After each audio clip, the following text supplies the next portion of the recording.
who is controlling it, automation and AI, and how is it being deployed? I mean, I think it could be extraordinarily dystopian, or it could be quite utopian, right? And right now, it feels like that struggle over democratic control over that kind of technology is not very live, at least in the sort of the social movement circles that I'm in. It's not very live.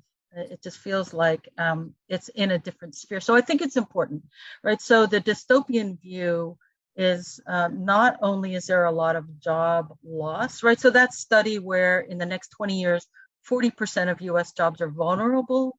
No, that's vulnerable. It's not a prediction. But those are the jobs that could pretty easily be replaced by AI and automation, right? Like, even if it is just a fraction of 40%, like that is a total game changer, right? Like, imagine 10, 15% job destruction. Like, that's really dramatic. We should think about that. That's a dystopian direction. The utopian direction would be, okay, that's actually good, right? A lot of these jobs can be automated, especially the more drudgerous ones.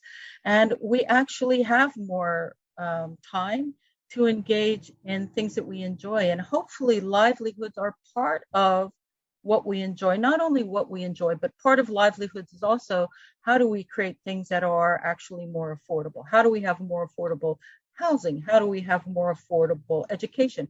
How do we have more affordable healthcare? Right. So that's part of it. But then how do we also provide for ourselves? Because we as human beings, we not only are generally hardwired to work together, but we like to accomplish things. We like to have that feeling of accomplishment.